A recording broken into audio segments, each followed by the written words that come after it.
Sir, एक बड़ा ही गंभीर विषय आया है। बांग्लादेश के छात्र के वीजा के नाम पर यहाँ पर किन्नर बनकर प्रमुख जो हमारे मंदिर है वहाँ पर घूम रहा है एक युवक शिमला में, और पैसे ले रहा है और लोगों को आशीर्वाद दे रहा है। इस वीडियो को लेकर क्या कहेंगे सर? और शिकायत भी इसमें पुलिस के समक्ष दर्ज की गई है। मैं समझता हूँ एक तरह का ये इंटेलिजेंस फेल्योर है।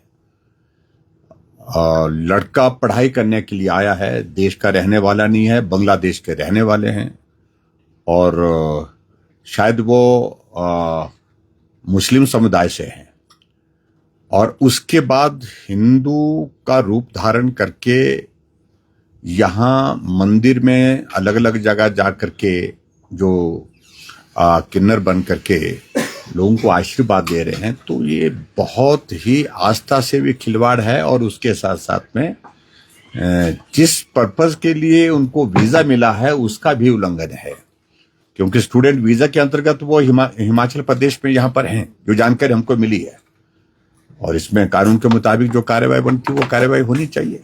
लेकिन बहुत अनफॉर्चुनेट है, क्योंकि इस तरह से हमारे यहाँ पर जो धार्मिक आस्था किन्नर के प्रति श्रद्धा का भाव जो रहता है पर्टिकुलरली, उसमें पैसा कमाने के लिए भी उनने इस जरिए को अपनाया होगा।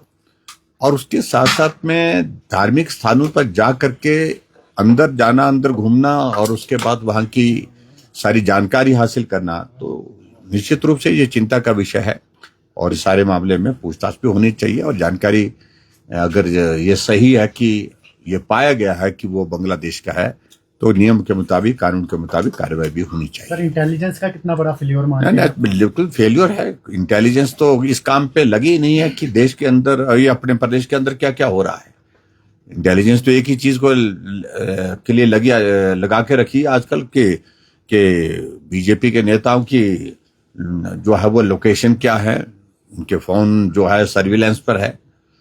और पीछे तो एक दौर ऐसा रहा जब विधानसभा का ये सत्र शुरू हुआ तो उस वक्त बहुत ज्यादा था, और पर्टिकुलर क्योंकि उस वक्त राज्यसभा का चुनाव था, जबकि हमारी कोई इस तरह की बात नहीं थी, न मंशा थी। हमने जाहिर भी किया, लेकिन उसके बावजूद भी बहुत सारे लोगों के फोन सर्विलांस पे तब भी थे। और आज भी इन्हीं चीजों को लेकर के पुलिस प्रशासन जो काम कर रहा है, जो अनावश्यक है। सर, सीएम सुक्खू अभी कुछ देर पहले उन्होंने कहा है कि केवल 2 जो मेडिकल कॉलेजेस का उन्होंने जिक्र किया प्राइवेट, उसी में हुआ है 100 करोड़ से अधिक का घोटाला। आपने कहा था कि सिटिंग जज से जांच होनी चाहिए, उन्होंने कहा कि सिटिंग जज से जरूरत नहीं है, हमारी एजेंसी ही इसकी जांच करेगी। इस पर क्या कहेंगे? देखिए, मैं उनके सोच को समझ सकता हूं कि उसमें शरारत है, शरारत के सिवाय कुछ नहीं है। और मैं क्या पूरा प्रदेश इस बात को समझ चुका है, जिस योजना के माध्यम से बहुत सारे लोगों को जीवन मिला, उस योजना का जीवन समाप्त करने की दिशा में यह कदम उठाया जा रहा है। क्योंकि हिमकेयर से बहुत बड़ी परेशानी इनको होती है, क्योंकि हिमकेयर का जब जिक्र होता है तो भाजपा की सरकार याद आती है, जयराम ठाकुर याद आता है, जो इनको लगता है कि याद आना ही नहीं चाहिए। आप कोई भी योजना शुरू करो, लेकिन हिमाचल प्रदेश में लोगों के, गरीब लोगों के इलाज के लिए जो सुविधा हमने दी थी, उस सुविधा को आप बहाल रखिए। और इस योजना को बंद करने की मंशा सिर्फ एक ही बात को लेकर के है कि भाजपा की सरकार के समय में शुरू हुई थी, जयराम ठाकुर ने शुरू की थी, और ये योजना पॉपुलर हो गई, इस कारण से उसको बंद करने की सोच चली हुई है। और मैं ये जरूर कहना चाहता हूं कि आज की तारीख में जिस पर हम देख रहे थे, स्वास्थ्य विभाग जो है हिमाचल प्रदेश में सुविधा की दृष्टि से, काम करने की दृष्टि से न्यूनतम स्तर पर जाता दिख रहा है। जो चीजें होनी चाहिए वो है नहीं। अब उनके ही पत्नी जी, जहां से भाभी जी विधायक हैं, वहां पर देहरा में ओटीए नहीं है, सर्जन वहां पर है, ऑपरेशन थिएटर वहां पर है, लेकिन वहां पर सर्जरी इसलिए नहीं हो पा रही है क्योंकि ओटीए नहीं। नेरचौक मेडिकल कॉलेज में कह रहे हैं कि हमने एमआरआई लगाने के आदेश कर दिए, टेंडर हो गया। मुझे मालूम है टेंडर हो गया, लेकिन वहां पिछले कई वक्त से वहां पर रेडियोलॉजिस्ट ही नहीं था। अब मुझे जानकारी मिली है कि भाई डिप्यूट किया गया है कुछ डॉक्टर्स को। और उसके बाद सबसे बड़ी बात जो जिसका मैं जिक्र कर रहा हूं कि हिमकेयर को बदनाम करने के लिए एक तो घोटाले का आरोप लगा रहे हैं, जिस प्रकार से आप कह रहे हैं, पहले 1100 करोड़ का कहा, फिर फजीहत हुई। हमने कहा आप उस घोटाले का जिक्र कर रहे हैं जहां मात्र खर्च ही 450 करोड़ के लगभग हुआ है, अभी तक पेमेंट जो हुई है, बाकी तो पेमेंट तक खड़ी है। लेकिन उसके बाद घोटाला 1100 करोड़ का कैसा हो गया? और दूसरी बात हमने उसमें जो उनके मुंह से सुनी, उसमें और एक आरोप लगाया कि पुरुष के बच्चेदानी की सर्जरी करनी पड़ती। आखिरकार क्या वो आधी अधूरी जानकारी रखते हैं, पूरी जानकारी रखते नहीं है। और आज मैंने थोड़ा सा उसमें डिटेल में बात कही है और ये सरासर गलत है। फैक्ट्स जो है वो बिल्कुल अलग तरह के हैं, क्योंकि हिमकेयर के अंतर्गत जो MO003 ट्रीटमेंट पैकेज है, जिसमें CT फॉर CA ओवरी करके लिए जो है वो उसमें वो ट्रीटमेंट होता है। और जो मैंने हाउस के अंदर में कहा कि लगभग 400 बीमारियों के इलाज के लिए पैकेजेस, अलग अलग पैकेजेस हैं उसमें बने हुए हैं, 4000 के लिए।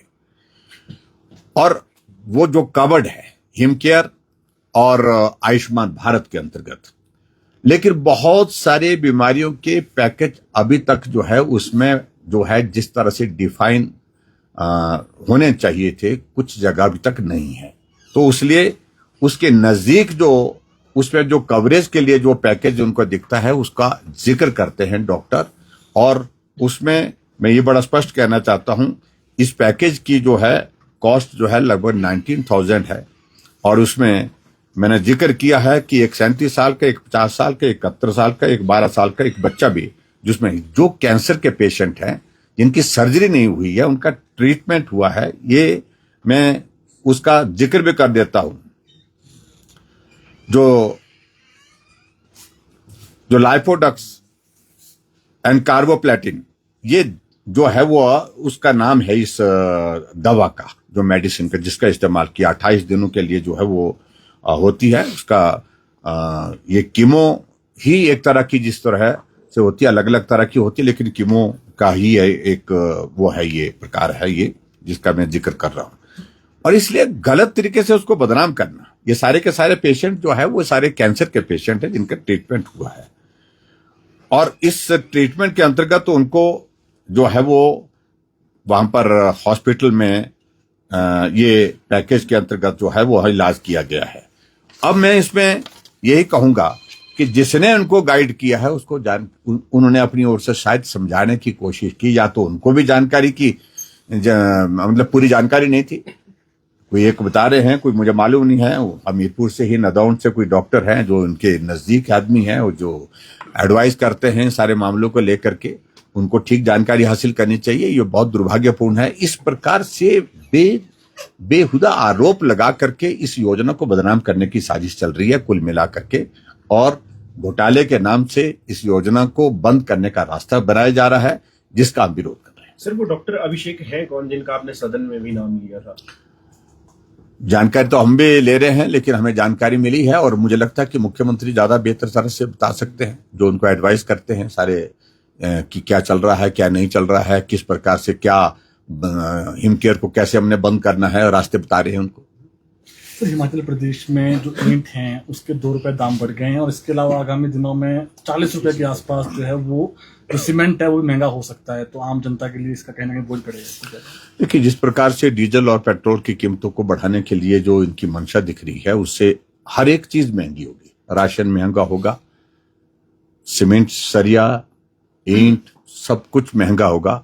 और इसी बात को लेकर के मैं पिछले कल कह रहा था कि जो प्रधानमंत्री नरेंद्र मोदी जी ने एक बहुत ऐतिहासिक फैसला लिया, जो एक्साइज का जो इसमें जो है वो कम किया उनने स्लैब, उसमें पर्टिकुलरली जो तेल आता है वहां से गैस आती है, उस पर बहुत बड़ी एक राहत दी है पूरे देश के। ये संकट की घड़ी है और इस वक्त बहुत जिम्मेवारी के साथ हमको काम करना चाहिए। सर, आपने आरोप लगाया था कि केंद्रीय योजनाओं को कांग्रेस विधायकों के गृह क्षेत्रों में खर्च किया जा रहा है और उन्हें तरजीह दी जा रही है। क्या केंद्र का पैसा जिस योजना के लिए जा रहा है उस पर खर्च नहीं हो रहा है? मेरा आरोप नहीं है, थे नदाउन करके जो है वो 11 जगह था, और उसके बाद दूसरे विधानसभा क्षेत्र भी सुजानपुर, जहां से कांग्रेस का विधायक है, उसका 10 बार उसका नाम था। और उसी तरह से मेरे सराज विधानसभा क्षेत्र के लिए मात्र एक योजना के अंतर्गत जो है वो पैसा दिया गया।